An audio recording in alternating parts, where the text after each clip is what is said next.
En el corazón del lejano oriente, rodeado por mares profundos y montañas que parecen tocar el cielo, existe un archipiélago donde lo sagrado y lo humano nunca han estado realmente separados. Japón, tierra de templos silenciosos, de cerezos que florecen y mueren cada año, y de volcanes que respiran como gigantes dormidos, guarda entre sus leyendas uno de los universos mitológicos más ricos y fascinantes del mundo.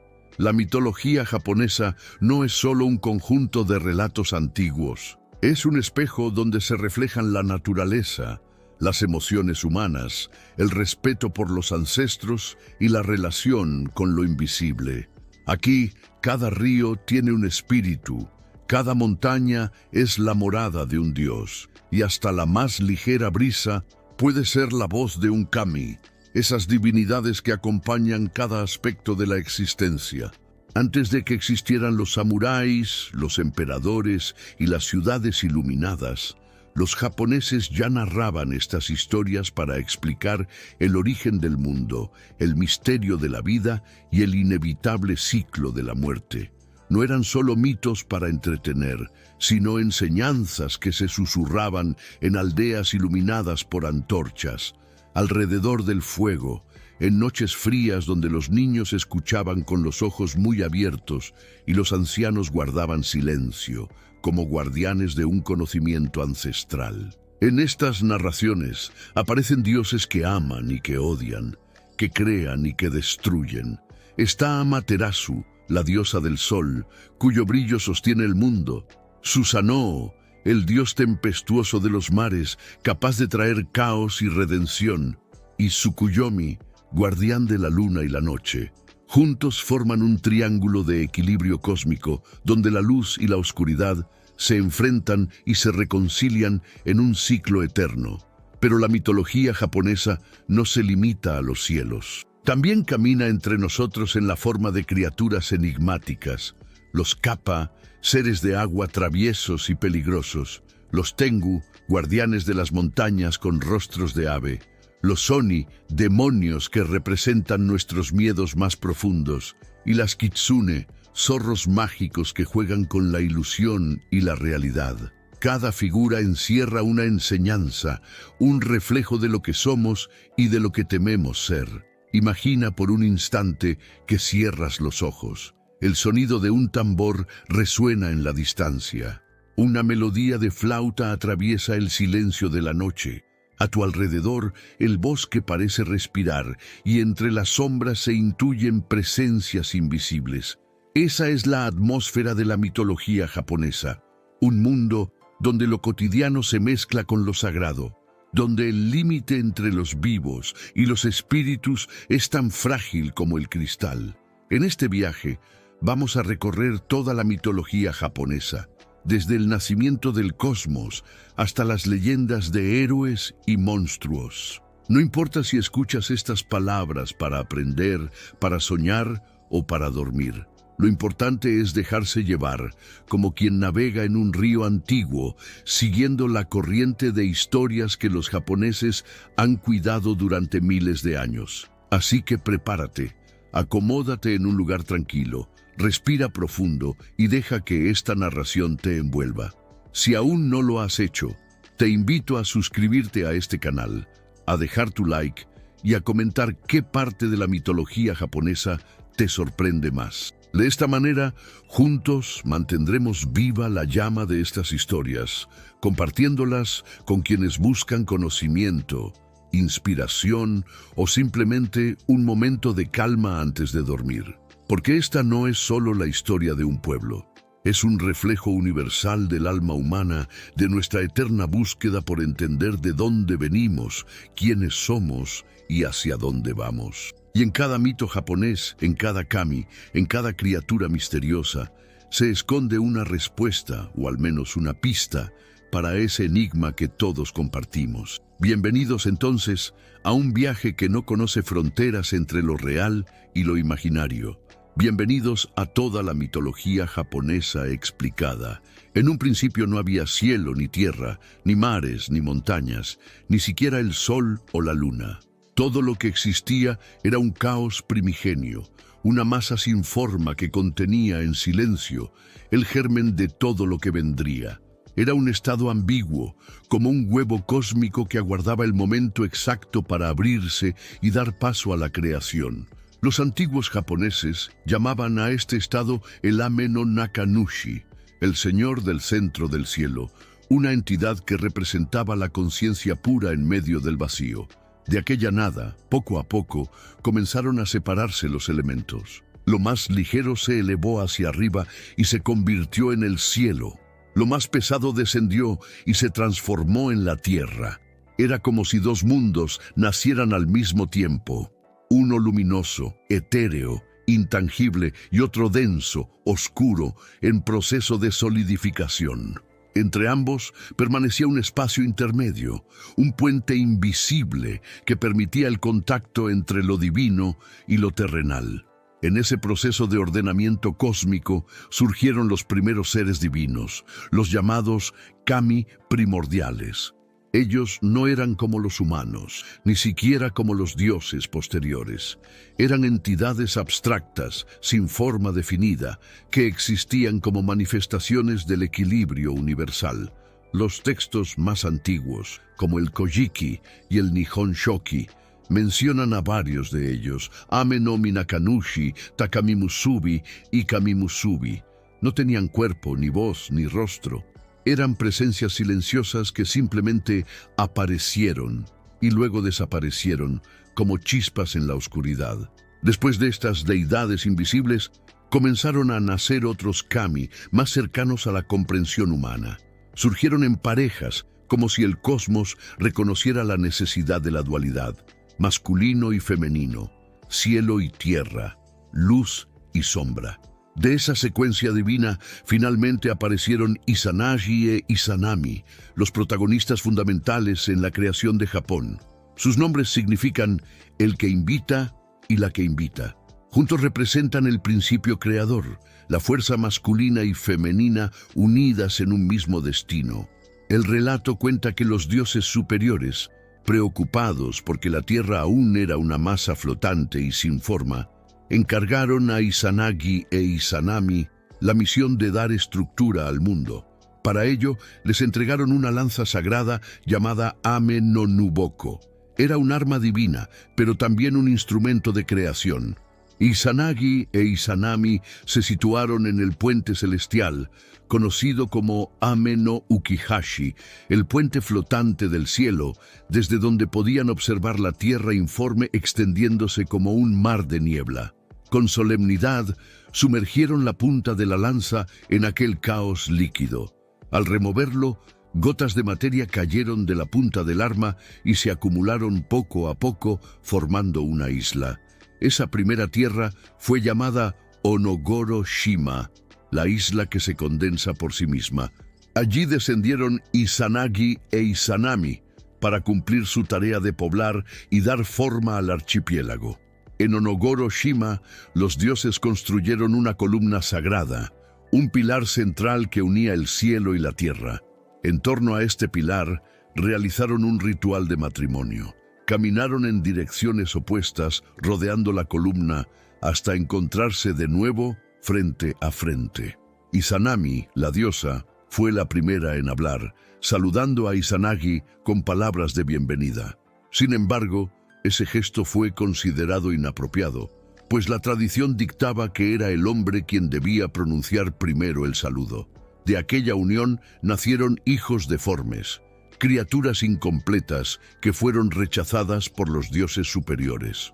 Comprendiendo su error, Izanagi e Izanami repitieron la ceremonia, esta vez siguiendo el orden correcto. Izanagi habló primero y luego Izanami respondió. De esa unión nacieron las islas de Japón una tras otra, cada una formada a partir de su unión sagrada.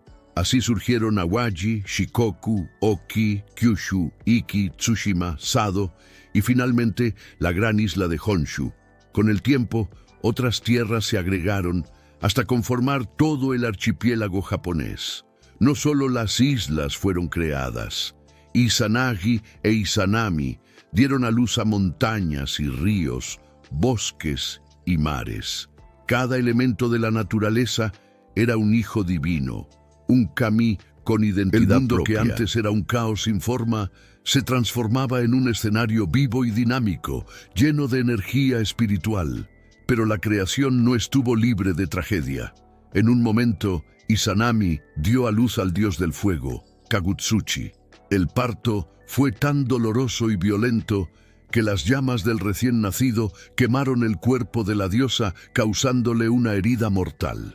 Izanami cayó al suelo, debilitada, y finalmente murió, descendiendo al reino de Yomi, el inframundo.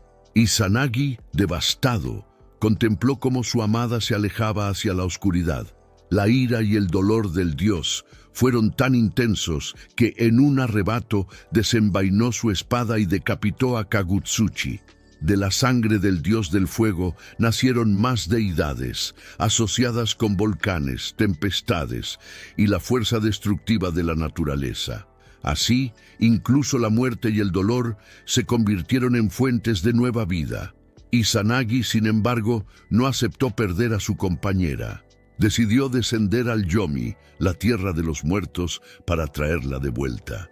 Allí encontró a Izanami envuelta en sombras y al acercarse le suplicó que regresara con él al mundo de los vivos. Ella le dijo que ya había comido el alimento del inframundo, lo que la ataba para siempre a ese lugar. Aún así, prometió hablar con los dioses de la muerte para negociar su regreso, pero le pidió a Izanagi una condición: que no la mirara mientras dormía en la penumbra.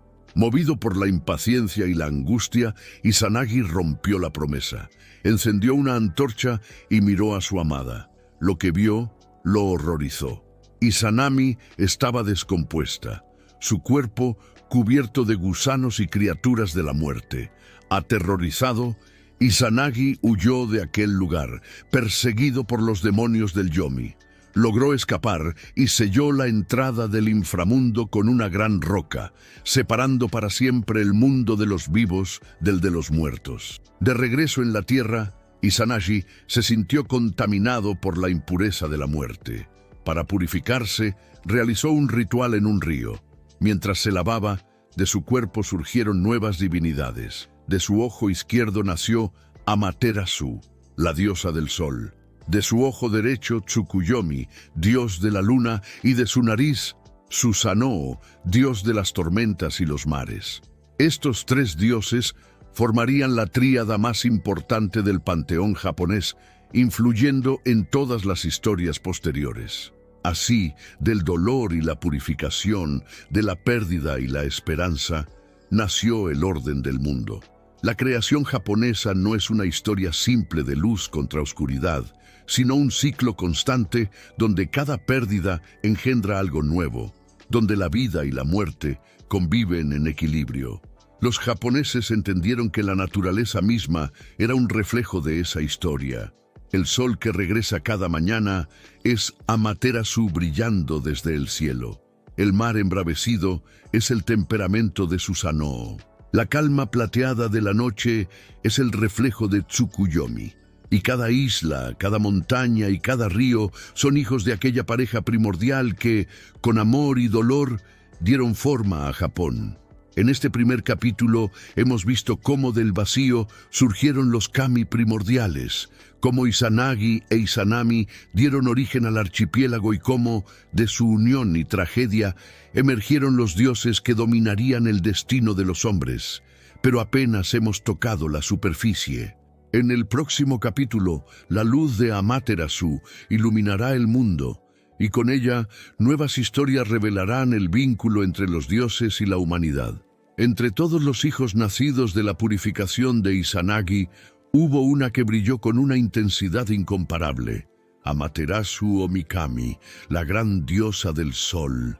Desde el instante en que abrió los ojos, su luz se extendió por el firmamento, iluminando un mundo que hasta entonces oscilaba entre la penumbra y el caos. Para los antiguos japoneses, Amaterasu no era solo la encarnación del sol físico, sino también el símbolo de la vida, la fertilidad y la continuidad del orden cósmico. Su nacimiento marcó un antes y un después. mientras Susanoo representaba el ímpetu de las tormentas y Tsukuyomi la serenidad fría de la noche. Amaterasu encarnaba la fuerza vital que mantenía todo en equilibrio. Por eso, los dioses superiores la colocaron en lo más alto del cielo, en el Takamagahara, la llanura celestial, desde donde su resplandor podría alimentar la tierra, hacer crecer los cultivos y guiar a los humanos. El brillo que alimenta al mundo. Imagina por un momento la vida en un Japón ancestral, donde no existía la electricidad ni el fuego constante. El sol era el único garante de calor y abundancia. Si la diosa se ocultaba demasiado tiempo, la cosecha moría, el frío invadía los hogares y las almas se sumían en la desesperanza. De ahí la profunda veneración que los pueblos japoneses profesaban hacia Amaterasu. Ella no era un mito distante, sino una presencia cotidiana. Cada amanecer era una prueba de su generosidad. Cada atardecer un recordatorio de su eterno ciclo de descanso. Los relatos cuentan que Amaterasu era una diosa justa, benevolente y protectora. Su carácter firme la distinguía de sus hermanos. Tsukuyomi era reservado y Susanoo impulsivo y destructivo. Ella, en cambio, sostenía con paciencia el orden del cosmos, asegurando que los días se sucedieran con regularidad. Sin embargo, incluso los dioses más luminosos conocen momentos de oscuridad. El conflicto con Susanoo. El mito más célebre de Amaterasu se entrelaza con la turbulenta personalidad de su hermano Susanoo, el dios del mar y las tormentas. Aunque poderoso, Susanoo vivía marcado por un temperamento impredecible. Tras la muerte de su madre Izanami, el dios sintió un dolor inconsolable que lo llevó a actuar con ira y descontrol. Erraba entre el cielo y la tierra sembrando caos, incapaz de hallar su lugar. Cierto día, Susanoo subió al cielo para despedirse de su hermana, pues los dioses le habían ordenado abandonar el Takamagahara y descender al mundo inferior. Amaterasu, desconfiada de su hermano, temía que sus intenciones fueran violentas. Para probar su sinceridad, ambos realizaron un ritual de juramento. Intercambiaron objetos sagrados y de ellos nacieron nuevos kami. El acto debía confirmar la pureza de su encuentro. Pero la paz fue efímera. Susanoo, incapaz de dominar su ira, comenzó a cometer actos atroces en el cielo. Arrasó campos de arroz, derribó canales sagrados y profanó el palacio de su hermana. El culmen de su furia llegó cuando, en un gesto imperdonable, lanzó el cadáver de un caballo celestial en pleno salón donde Amaterasu estaba tejiendo. El impacto mató a una de sus doncellas y llenó de horror a los dioses. La cueva de la oscuridad. Profundamente herida por la violencia de su hermano, Amaterasu tomó una decisión drástica. Se retiró a una cueva llamada Amano Iwato, ocultándose del mundo. Selló la entrada con una gran roca, dejando que su luz desapareciera del cielo. De inmediato la tierra se sumió en tinieblas. Sin sol, el frío avanzó, las plantas dejaron de crecer y la desesperación se apoderó de los humanos y los dioses. Los kami, alarmados, se reunieron para buscar una solución. ¿Cómo convencer a Amaterasu de salir de su encierro? Sabían que si permanecía allí, la vida en el mundo llegaría a su fin. Durante largos días debatieron sin éxito hasta que una idea inesperada cambió el rumbo de la historia. La danza de Ame no Usume. La diosa de la alegría y el amanecer, Ame no Usume, se adelantó con un plan audaz. Frente a la entrada de la cueva, colocó un espejo de bronce y adornos sagrados colgando de un árbol. Luego comenzó a bailar de manera extravagante. Golpeó sus pies contra el suelo, cantó con voz alegre y poco a poco se fue desnudando mientras los demás dioses reían y aplaudían. El alboroto llegó a los oídos de Amaterasu dentro de la cueva. Intrigada por aquella celebración, en un mundo que debía estar sumido en tristeza, preguntó qué sucedía. Uno de los dioses le respondió que habían hallado a una deidad aún más brillante que ella. Movida por la curiosidad y la sospecha, Amaterasu entreabrió la roca para observar.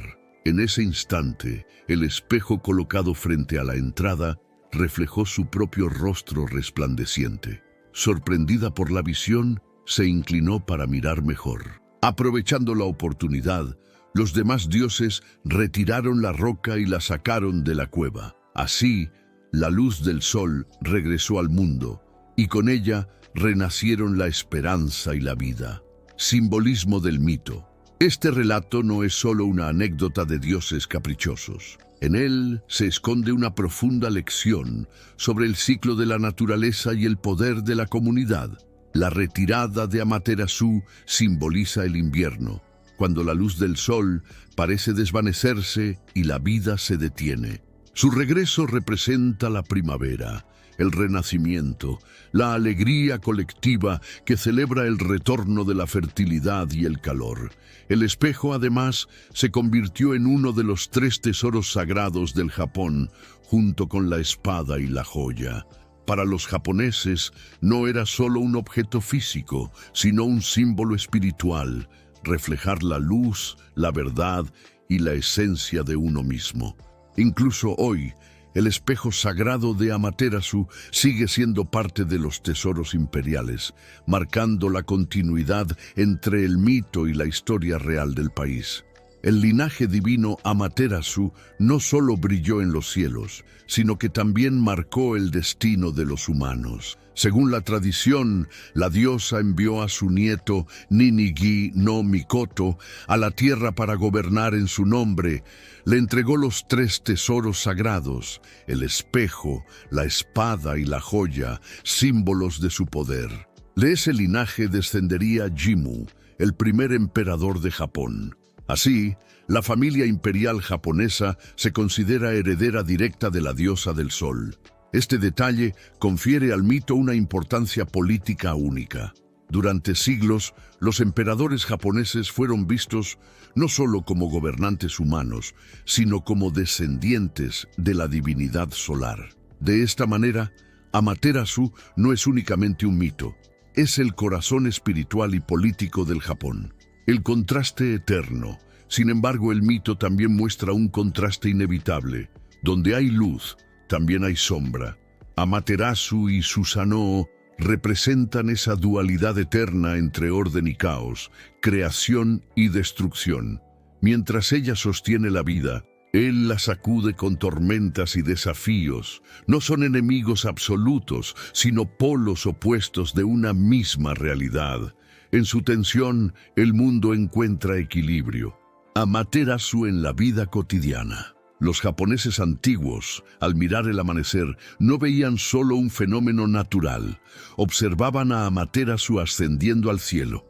Cada ofrenda en un templo, cada plegaria por buenas cosechas, era un recordatorio de la importancia de su presencia.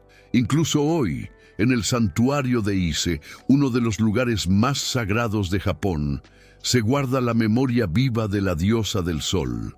Allí, año tras año, peregrinos acuden en silencio, repitiendo un gesto que conecta la vida moderna con una tradición milenaria. Epílogo del capítulo Amaterasu. No es solo la protagonista de una historia antigua, es la luz que sigue marcando el ritmo de la vida japonesa, la esperanza que regresa cada mañana, la certeza de que incluso después de la oscuridad más profunda, la claridad siempre vuelve. Su mito nos recuerda que la paciencia, la comunidad y la confianza pueden devolver la luz a un mundo en sombras. Así, en este capítulo hemos visto cómo el sol se convirtió en el centro espiritual de Japón y cómo la diosa Amaterasu, con su brillo y su retiro, enseñó a los hombres el valor de la esperanza. Pero nuestra travesía continúa. En el próximo capítulo nos adentraremos en la historia de Susanoo, el dios de las tormentas, cuyo temperamento lo llevó a enfrentarse a uno de los monstruos más aterradores de la tradición, el dragón de 8 cabezas, Yamata no Orochi. Si Amaterasu era la luz ordenada del día y Tsukuyomi la calma distante de la noche, su hermano Susanoo no Mikoto representaba todo lo contrario, la fuerza indómita del mar, la tempestad, la furia que no conoce fronteras. Nacido del aliento de Izanagi durante el ritual de purificación, Susanoo cargaba en su esencia un espíritu inquieto, incapaz de permanecer en equilibrio. Era, al mismo tiempo, protector y destructor, generoso y cruel, el temperamento de un dios tempestuoso. Desde pequeño, Susanoo mostró un carácter salvaje. Mientras Amaterasu iluminaba con paciencia el mundo y Tsukuyomi mantenía el orden nocturno, él lloraba sin cesar por la ausencia de su madre, Izanami, que había quedado en el inframundo. Sus lágrimas no eran simples sollozos, se transformaban en tormentas que devastaban la tierra, arrancaban los árboles y agitaban los mares. Los dioses superiores, incapaces de soportar su caos constante, decidieron que debía abandonar los cielos. Antes de partir, Susanoo quiso despedirse de Amaterasu, pero su despedida se convirtió en una serie de actos violentos. Arrasó arrozales, destruyó canales y finalmente arrojó el cadáver de un caballo sagrado en el salón donde su hermana tejía, causando la muerte de una de sus doncellas. Este acto imperdonable llevó a Amaterasu a esconderse en la cueva celeste, como vimos en el capítulo anterior. Por esta razón, Susanoo fue desterrado.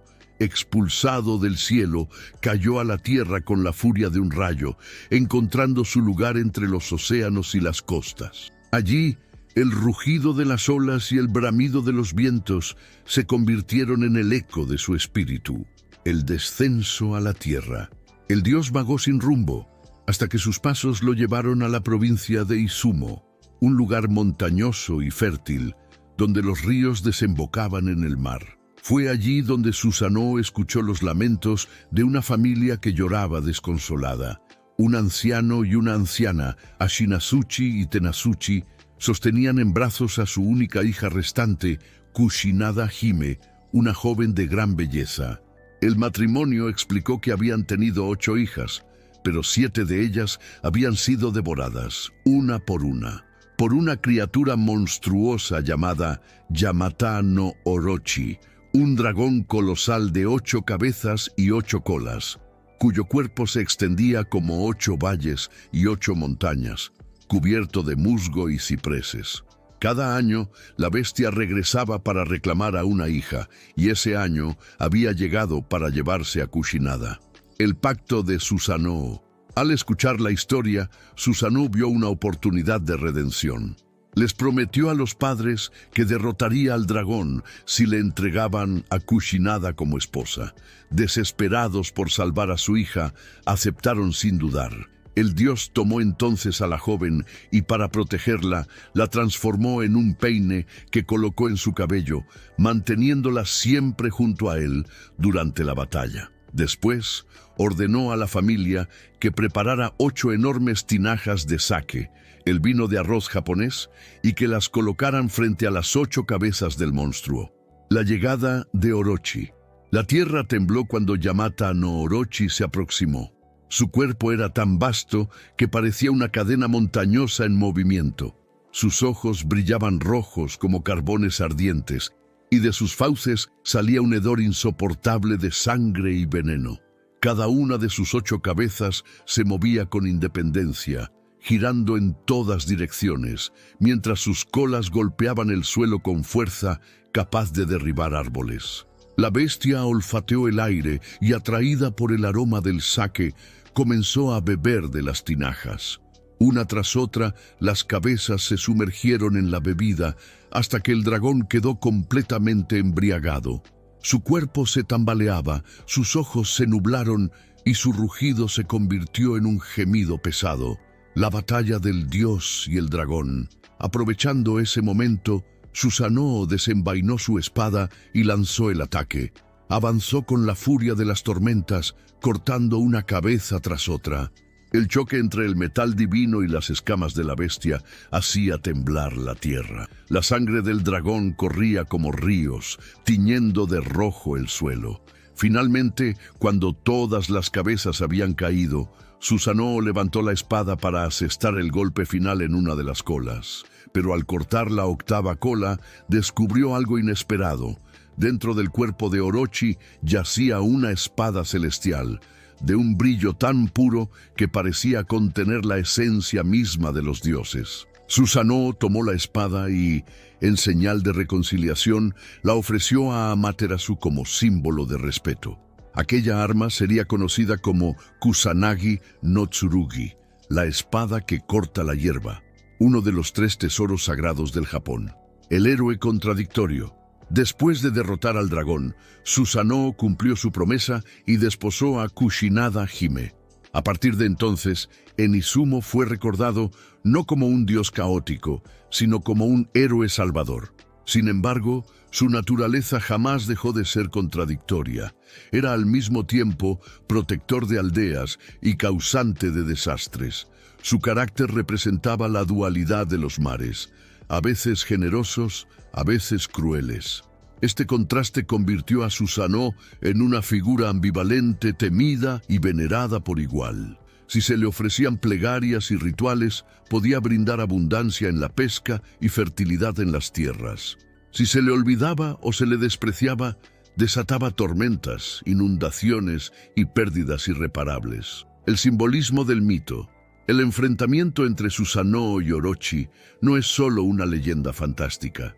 Simboliza la lucha del hombre contra las fuerzas incontrolables de la naturaleza. El dragón de 8 cabezas representa las crecidas de los ríos, las lluvias torrenciales y la violencia del agua que amenaza los cultivos y las aldeas. La astucia de Susanoo, usando el sake para debilitar a la bestia, refleja el ingenio humano frente a los desastres inevitables. La espada hallada en el cuerpo del dragón, a su vez, es símbolo de que incluso en la destrucción más feroz se esconde un regalo divino. De la violencia nace el poder y del caos surge el orden. Susanoo en la cultura japonesa. A lo largo de los siglos, el mito de Susanoo ha sido contado en templos, canciones y obras de teatro. En algunas versiones se le describe como un dios benevolente que protege contra pestes y catástrofes. En otras, como una deidad peligrosa cuya furia debe ser calmada con ofrendas. Su ambigüedad lo convirtió en uno de los kami más cercanos a la experiencia humana, lleno de contradicciones, capaz de actos heroicos y de errores terribles. En Izumo, el santuario de Susanoo aún se erige como lugar de peregrinación, donde miles de personas acuden a rendir homenaje al dios que derrotó al dragón. Y cada año, festivales recuerdan la hazaña con procesiones, danzas y representaciones teatrales que reviven la batalla contra Yamata no Orochi. Epílogo del capítulo El mito de Susanoo nos habla de caos y redención, de furia y heroísmo. Nos recuerda que las fuerzas más violentas pueden, en ocasiones, convertirse en protectoras y que incluso los dioses más problemáticos tienen un papel en el equilibrio del mundo. Así, mientras Amaterasu brilla con constancia en el cielo, Susanoo nos enseña que la tormenta, aunque destructiva, también abre caminos de renovación. Juntos representan las 2 caras de la existencia, la estabilidad y la tempestad. En el próximo capítulo, viajaremos hacia la noche y descubriremos la figura enigmática de Tsukuyomi, el dios de la luna, cuyas acciones marcaron para siempre la separación entre el día y la noche. Si Amaterasu representaba la calidez vital del sol y Susanoo el caos indomable del mar y las tormentas, su hermano Tsukuyomi no Mikoto encarnaba la serenidad distante de la luna. Nacido del ojo derecho de Izanagi durante el ritual de purificación, Tsukuyomi surgió como una presencia fría, silenciosa y misteriosa. Mientras su hermana iluminaba el día y su hermano agitaba los mares, él caminaba en el reino nocturno, rodeado por un halo de calma que a menudo resultaba enigmática para los mortales. El guardián de la noche, Tsukuyomi, fue designado como señor de la noche y custodio del tiempo lunar. Su luz no era abrasadora ni generosa como la del sol, sino tenue y reflexiva. Para los antiguos japoneses, la luna representaba los ciclos inevitables, el crecimiento y la decadencia, el paso de los meses, la fertilidad y el misterio de lo oculto. Bajo la luz plateada de Tsukuyomi, los campesinos medían las estaciones, los poetas encontraban inspiración y los sacerdotes interpretaban señales divinas. El dios, sin embargo, siempre fue descrito como reservado, distante e incluso ambiguo. A diferencia de Amaterasu y Susanoo, que protagonizan múltiples relatos, Tsukuyomi aparece en pocas historias, lo que refuerza su carácter enigmático. El banquete de la diosa de los alimentos.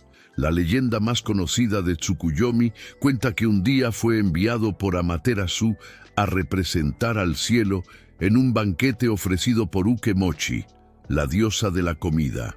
Esta deidad tenía el poder de producir alimento de su propio cuerpo. De su boca salían arroz, peces y manjares. De su nariz, algas marinas y de sus exhalaciones, deliciosas frutas y cereales. Cuando Tsukuyomi presenció este espectáculo, en lugar de sentirse agradecido por la abundancia, se sintió horrorizado. Consideró aquel acto impuro e insultante. Incapaz de contener su desprecio, desenvainó su espada y mató a Ukemochi en un arrebato de ira fría y silenciosa. La noticia llegó hasta Amaterasu, quien se indignó profundamente con su hermano. Le reprochó su crueldad y a partir de entonces declaró que nunca más querría verlo. Así se estableció la separación definitiva entre el día y la noche. Amaterasu y Tsukuyomi, aunque hermanos, quedaron apartados para siempre, condenados a no encontrarse nunca en el cielo, la separación del día y la noche. Este mito explica por qué el sol y la luna rara vez aparecen juntos. La distancia entre Amaterasu y Tsukuyomi simboliza la imposibilidad de reconciliar dos naturalezas opuestas, la calidez luminosa y la frialdad distante, la vida que florece y la reflexión silenciosa. Los japoneses entendieron este relato como una manera de explicar el ciclo eterno en el que el día sigue a la noche y la noche sucede al día, sin mezclarse más que en breves momentos de amanecer y atardecer. El acto de Tsukuyomi contra Ukemochi también fue interpretado como una advertencia. Incluso en la abundancia y en lo sagrado, la violencia puede destruir el equilibrio. Sin embargo, de la muerte de la diosa surgieron nuevos alimentos. De su cuerpo brotaron arroz, trigo, frijoles y otros cultivos esenciales para la vida. Así, la tragedia se convirtió en un origen, recordando que la fertilidad a menudo nace del sacrificio. El rostro oculto de la luna Tsukuyomi es, en muchos aspectos, un reflejo de la propia luna. Distante y fría, parece acompañarnos sin intervenir, observando en silencio desde lo alto. Su carácter severo en el mito contrasta con la imagen poética que la cultura japonesa siempre ha tenido del astro lunar. En canciones, poemas y leyendas, la luna es símbolo de belleza, de nostalgia y de lo efímero. El dios lunar entonces encarna esa paradoja. Por un lado, es el ejecutor frío que separa el día de la noche.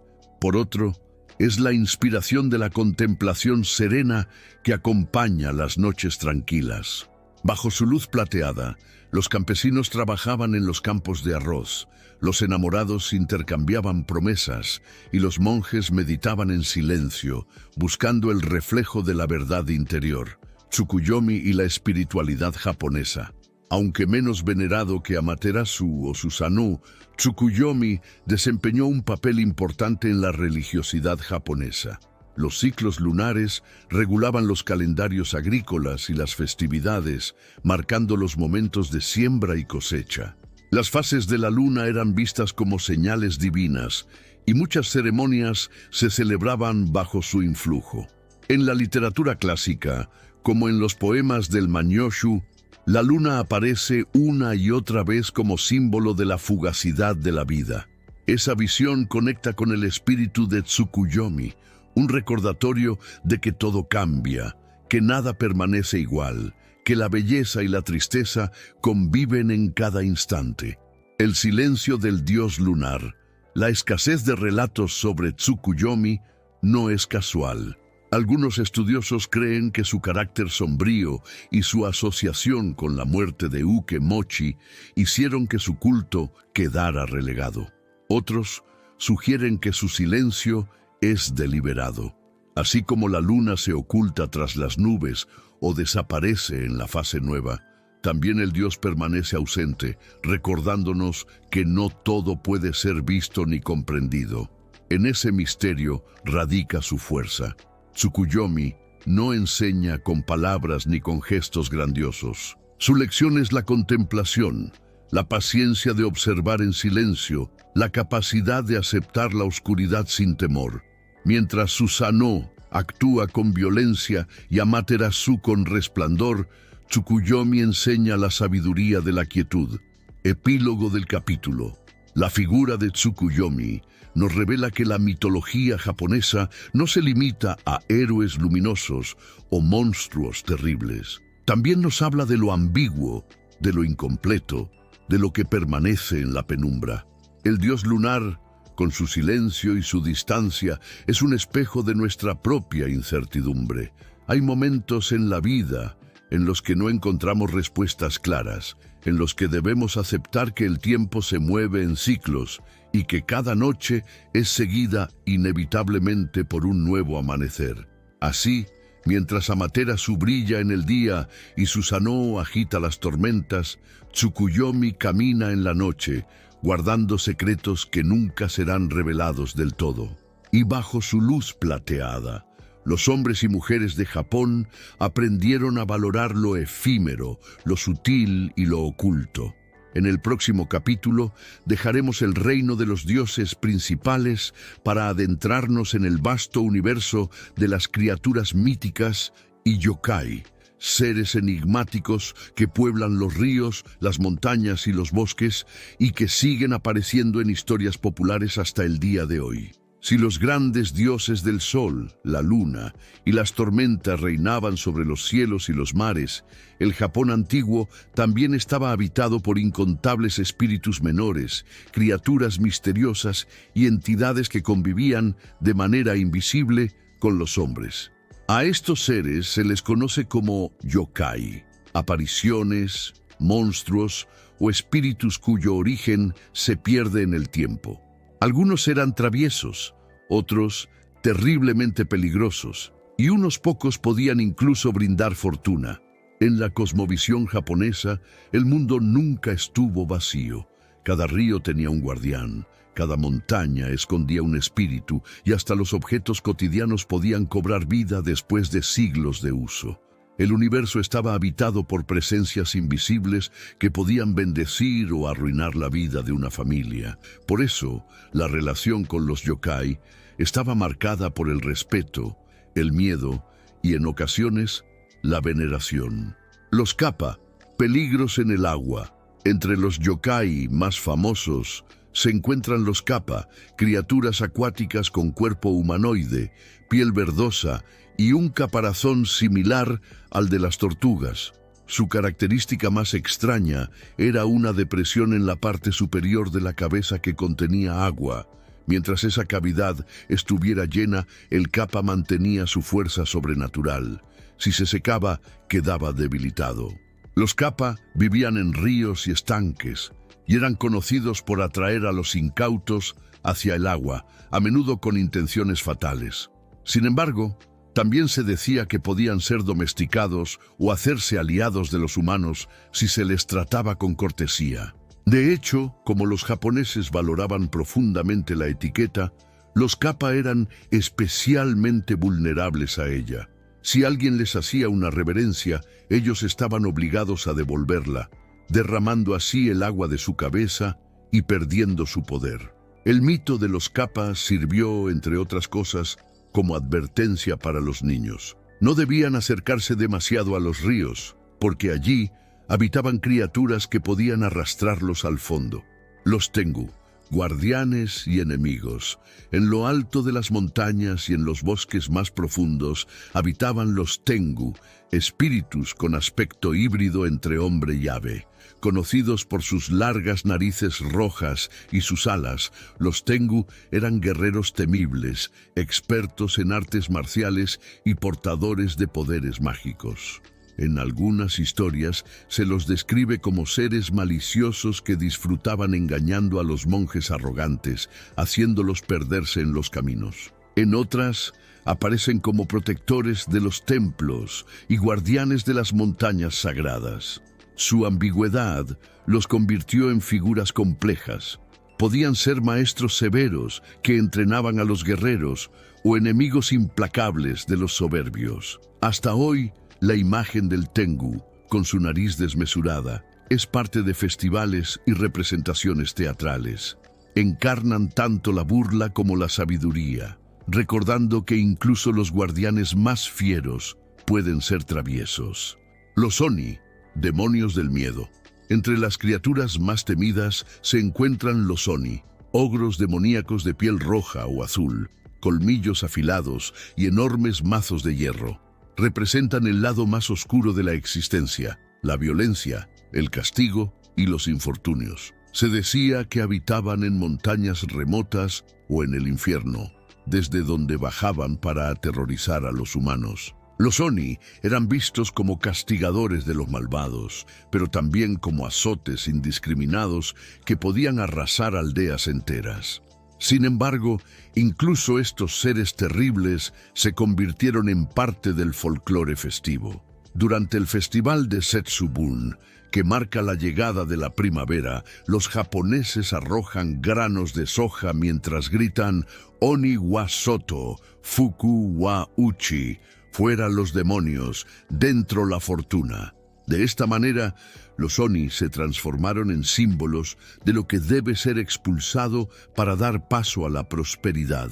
Las Kitsune, zorros mágicos. Quizás ninguna criatura ha fascinado tanto como las Kitsune, zorros dotados de poderes sobrenaturales. En la tradición japonesa, los zorros eran vistos como animales astutos, capaces de transformarse en humanos, especialmente en mujeres bellas. Algunas historias cuentan que las Kitsune seducían a hombres para engañarlos, mientras que otras las describen como guardianas fieles y protectoras de templos. Con el paso del tiempo, las Kitsune se asociaron al dios Inari, divinidad de la fertilidad, el arroz y la prosperidad.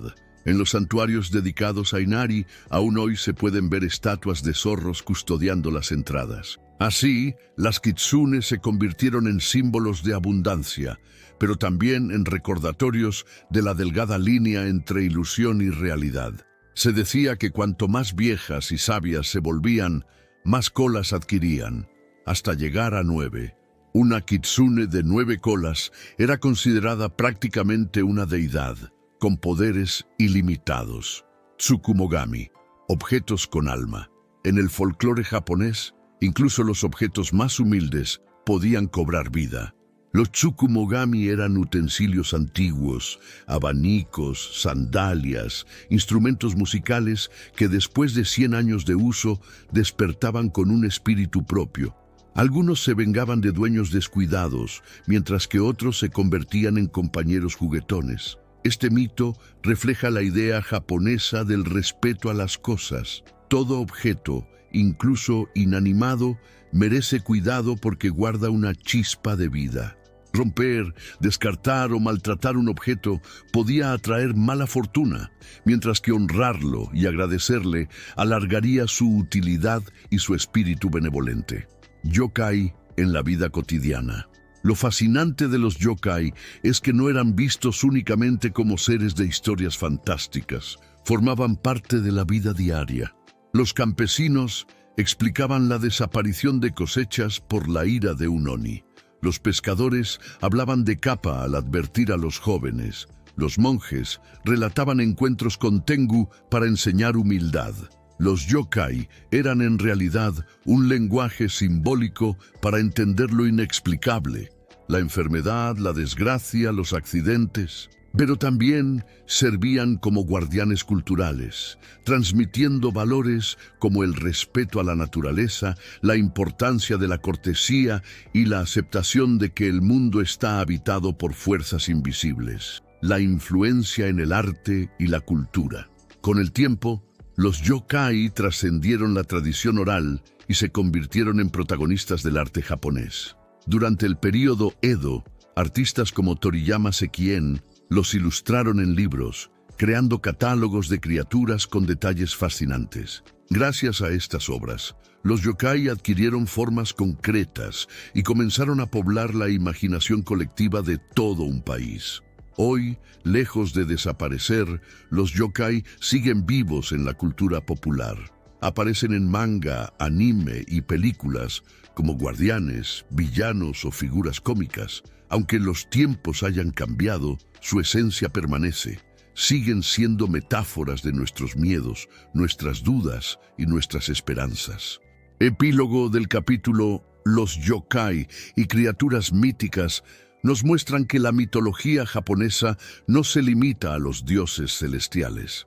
También habita en los ríos, en las montañas, en las casas y en los objetos cotidianos. Nos recuerdan que lo sagrado y lo misterioso se ocultan en cada rincón, que lo visible convive con lo invisible y que cada gesto de respeto hacia la naturaleza y las cosas puede abrir una puerta al mundo espiritual. Así, en este capítulo hemos recorrido un universo poblado de kappa traviesos, tengu guerreros, oni aterradores, kitsune enigmáticas y tsukumogami olvidados. Seres que, aunque fantásticos, siguen vivos en el corazón del pueblo japonés. En el próximo capítulo descubriremos cómo estas creencias se entrelazaron con los héroes humanos y el espíritu de los samuráis, mostrando que la mitología no era solo un mundo distante, sino la raíz de los valores que moldearon la cultura japonesa durante siglos. La mitología japonesa no se limita a los dioses celestiales ni a los yokai que habitan ríos y montañas. También se refleja en la historia de los hombres y mujeres que caminaron por estas tierras, especialmente en aquellos que forjaron su destino bajo el código del honor y la espada, los samuráis. Para comprender plenamente la cultura japonesa, es necesario ver cómo los mitos se convirtieron en inspiración, guía y espejo de los héroes humanos. El eco de los kami en los mortales.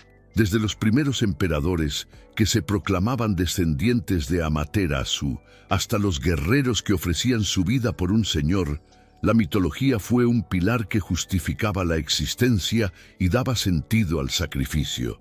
Creer que el linaje imperial provenía de la diosa del sol no era solo un detalle religioso, legitimaba la autoridad del trono y convertía a cada batalla en una prolongación del orden cósmico. Para los samuráis, esa visión era aún más personal. El espíritu de Susanoo, con su carácter caótico pero heroico, estaba presente en los guerreros que enfrentaban tormentas y enemigos descomunales. La serenidad de Tsukuyomi, fría pero inevitable, recordaba la disciplina necesaria para dominar el miedo.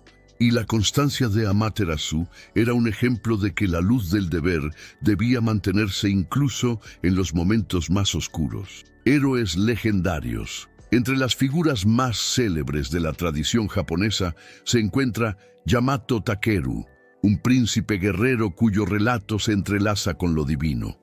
Se cuenta que recibió como arma la espada Kusanagi, la misma que Susanoo halló en el vientre del dragón Yamata no Orochi. Con ella, Yamato Takeru recorrió las islas sometiendo rebeliones, enfrentando enemigos y superando pruebas imposibles. En una ocasión fue emboscado en un campo incendiado. Acorralado por las llamas, usó la espada sagrada para cortar la hierba y desviar el fuego hacia sus enemigos. De ahí el nombre Kusanagi no Tsurugi, la espada que corta la hierba. Su historia simboliza la unión entre lo humano y lo divino, un guerrero mortal protegido por un arma nacida del sacrificio de los dioses. Otro héroe recordado es Momotaro, el niño nacido de un melocotón gigante. Aunque su relato es más popular que histórico, encarna valores profundamente ligados al espíritu samurái, la valentía, la lealtad y la lucha contra el mal. Momotaro reunió a un perro, un mono y un faisán como compañeros de batalla, y juntos derrotaron a los Oni que aterrorizaban las costas. Su aventura refleja que la verdadera fuerza no está solo en la espada, sino en la capacidad de unir aliados y compartir el camino. El código del honor. Con el paso de los siglos, las historias divinas se fusionaron con la ética guerrera, dando lugar al Bushido, el camino del guerrero. Este código no surgió de la nada. Era la prolongación de los mitos en la vida diaria. Así como los kami exigían respeto y disciplina, el samurái debía vivir con rectitud, lealtad y coraje. El Bushido enseñaba que la muerte no debía ser temida, pues era parte del ciclo natural. Esa aceptación recuerda a la serenidad de Tsukuyomi, que abraza la oscuridad sin resistencia. Al mismo tiempo, la lealtad hacia el Señor reflejaba la devoción hacia Amaterasu, cuyo brillo sostenía el orden del mundo, y la valentía frente al caos evocaba a Susanoo, que no temió desafiar al dragón. En este sentido, la mitología no era solo un conjunto de cuentos, era un manual espiritual que moldeaba la conducta de los hombres. Los templos y la memoria viva. En todo Japón, templos y santuarios sirvieron como puentes entre los mitos y los guerreros. Los samuráis acudían a orar antes de la batalla, pidiendo protección a los dioses o a los espíritus ancestrales. En Izumo, Susanoo era recordado como vencedor de Orochi, ejemplo de coraje frente a lo imposible. En Ise, Amaterasu seguía siendo el centro de la devoción imperial, garantía de legitimidad. Los rituales no eran supersticiones vacías, eran actos de comunión con un pasado divino. Cada plegaria reforzaba la idea de que los guerreros no luchaban solos, sino acompañados por la presencia de los kami, la fusión con la naturaleza. Un rasgo esencial de la espiritualidad japonesa es la unión inseparable entre hombre y naturaleza. Los mitos enseñaban que cada árbol, cada río y cada montaña tenía un espíritu.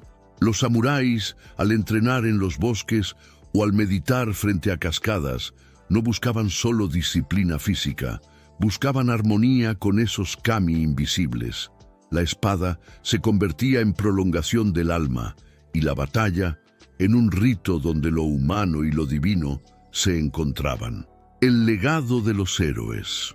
Aunque la era de los samuráis terminó hace siglos, sus valores y su vínculo con los mitos siguen vivos en la cultura japonesa. En el teatro no y el kabuki, los relatos de héroes y dioses aún se representan con solemnidad. En los festivales, los yokai recorren las calles en desfiles que recuerdan la presencia de lo invisible. En la literatura moderna y en el cine, figuras como Yamato Takeru o las kitsune continúan inspirando nuevas historias. La mitología japonesa, entonces, no es un recuerdo polvoriento. Es una corriente viva que fluye en la identidad de un pueblo. Une el pasado con el presente, lo humano con lo divino, lo cotidiano con lo eterno. Epílogo del capítulo. En este capítulo hemos visto cómo los mitos no se quedaron en los cielos ni en los templos. Descendieron a la vida humana, inspirando a héroes legendarios y dando forma al espíritu samurái. Amaterasu, Susanoo y Tsukuyomi no son solo nombres antiguos, son arquetipos que siguen enseñando lecciones sobre disciplina, valentía y serenidad. Así como Yamato Takeru blandió la espada de los dioses, cada samurái llevaba consigo un fragmento del cielo en su camino terrenal. Y así, entre relatos de dragones y códigos de honor, el Japón encontró en la mitología no solo historias para contar, sino fundamentos para vivir.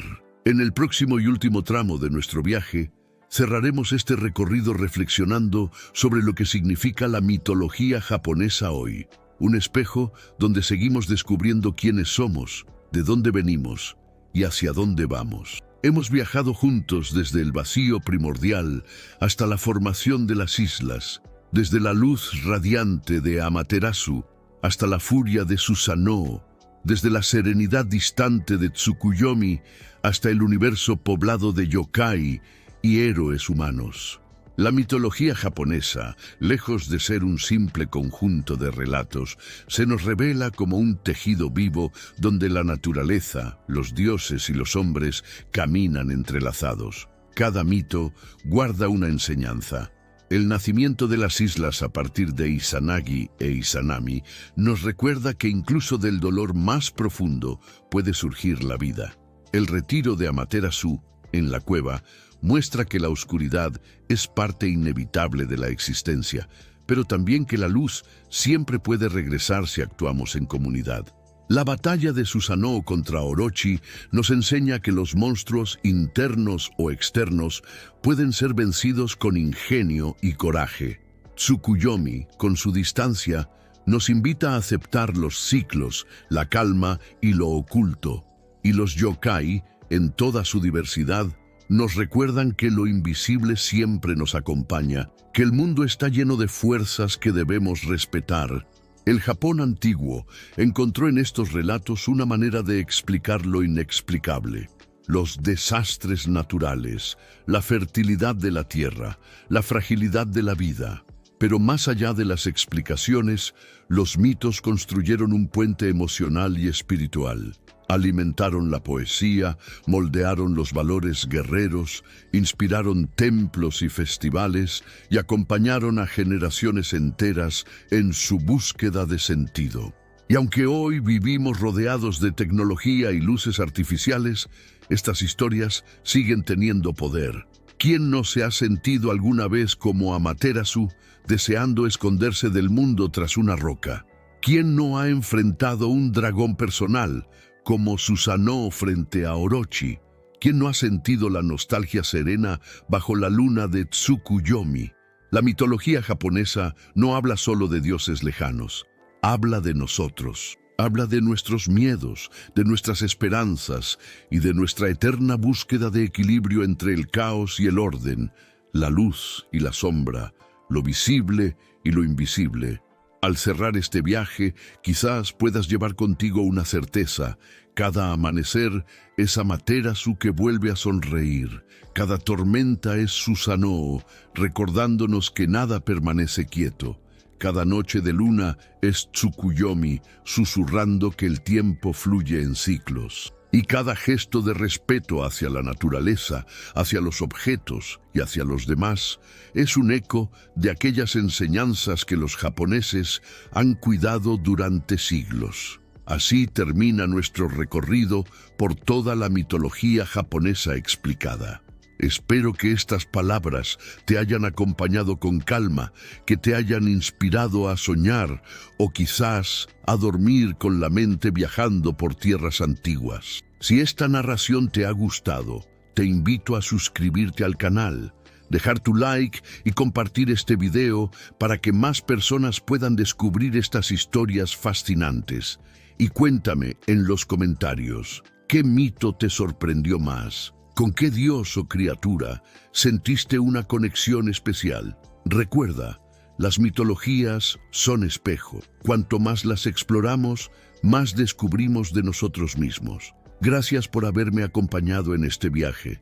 Nos encontraremos pronto en nuevas historias que siguen esperando ser contadas bajo el cielo eterno de los dioses.